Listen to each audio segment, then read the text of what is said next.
What is up, YouTube, and welcome to this brand new Supergirl video. So this is the second mid-season finale for Supergirl here, as the show will be coming back in April. So just to let you know that Supergirl is taking a break, and it won't be coming back, well, like I said, until April, as Legends of Tomorrow is taking its time and its slot there. So the entire slot of Supergirl now is taken by Legends of Tomorrow, and I will be doing videos on Legends of Tomorrow weekly. Once more, the first weekly video since, well, ever, because I've never been able to do videos on both episodes all the time. So that's pretty cool there as well. So we've got a brand new world killer here.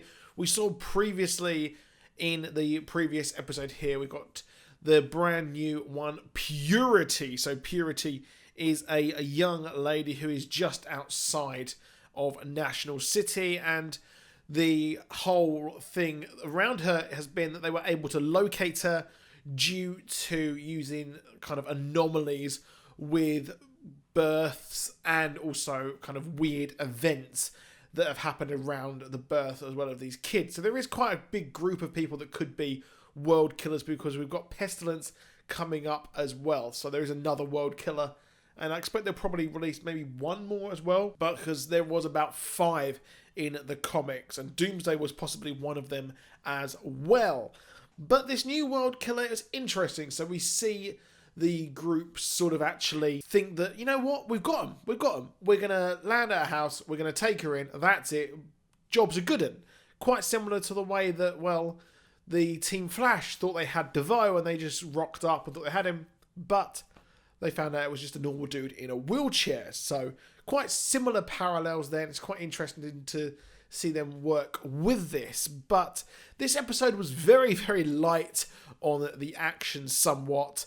And, well, we've got Purity having her powers as really kind of the Black Canary Part 2, as she's got that sonic kind of canary cry. So it's really weird that they've opted to have someone who is quite similar in powers to the Black Siren and Black Canary. So that's really, really weird that they kind of did that. It's very much very similar. So it's a bit odd, albeit this is on a different Earth.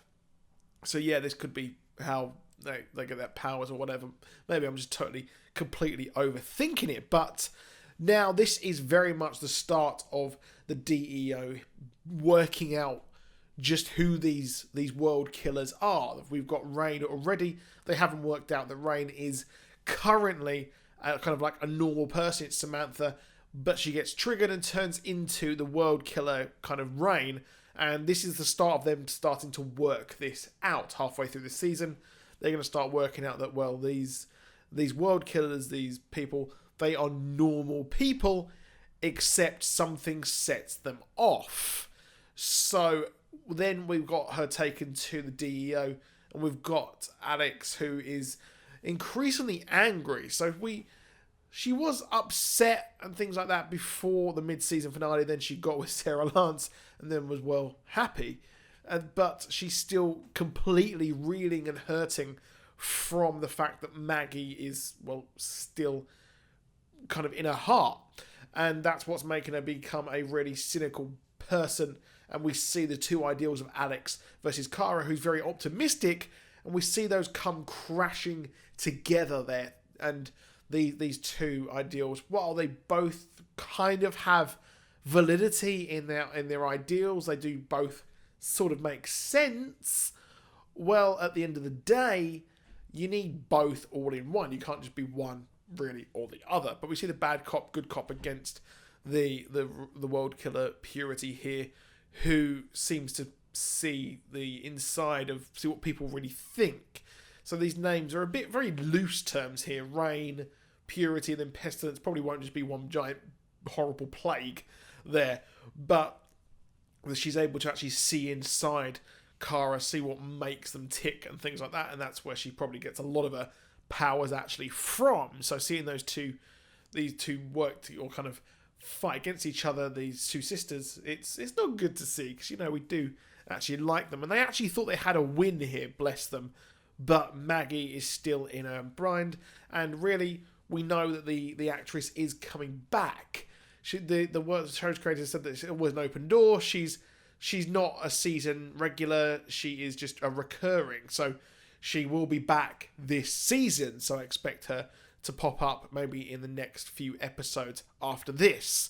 So hopefully we do see the return of that character as well. Now, marriage and relationships was very, very heavy in this episode, where we didn't really see much Supergirl. I was sitting there, I was like, I'd love to see a Supergirl episode recently where we actually see Supergirl.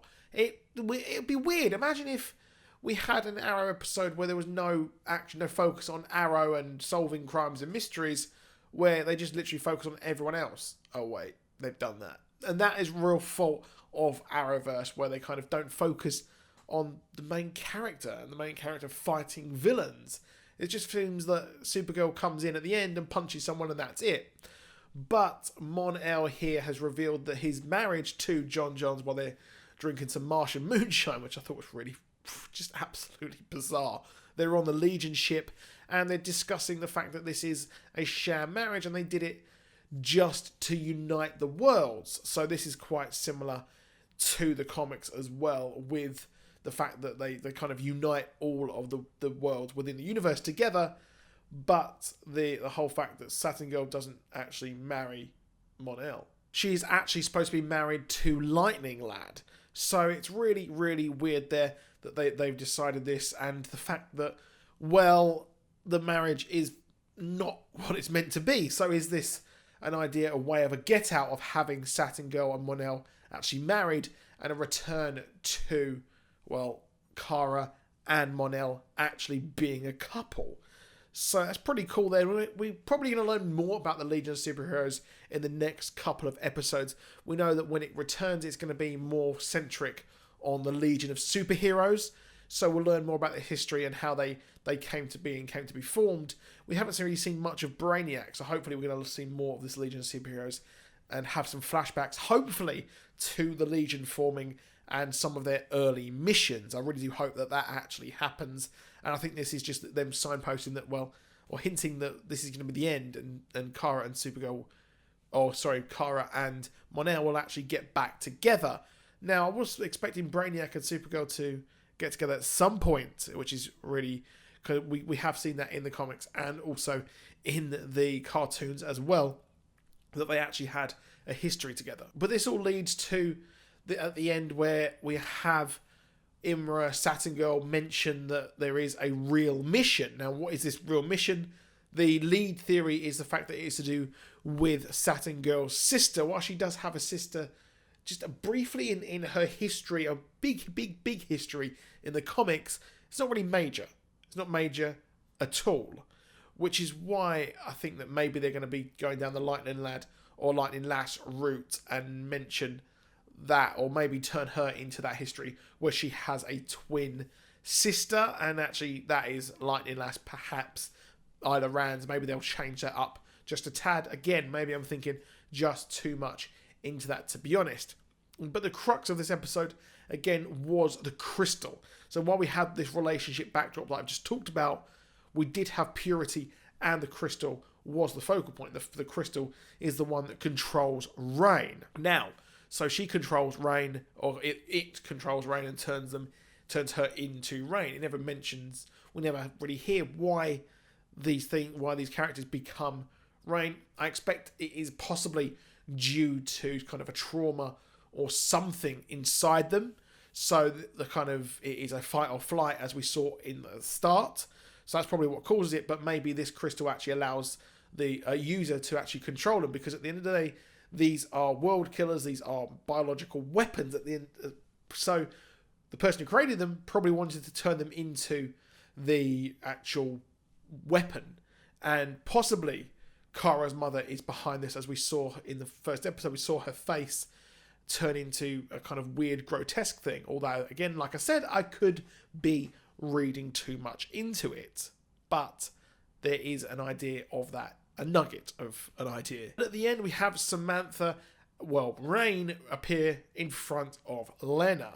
Now, the fact that we've got that crystal which controls Rain perhaps Lena will then use that and start to turn evil.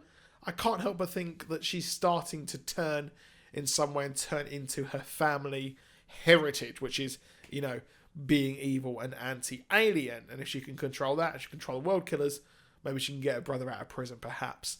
But maybe it's just her wanting to actually help out her friend, and that is that.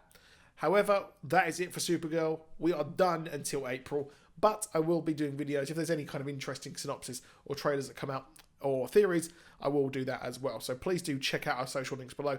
Check out our Instagram. Check out, well, everything down below. And I'll see you soon. Goodbye.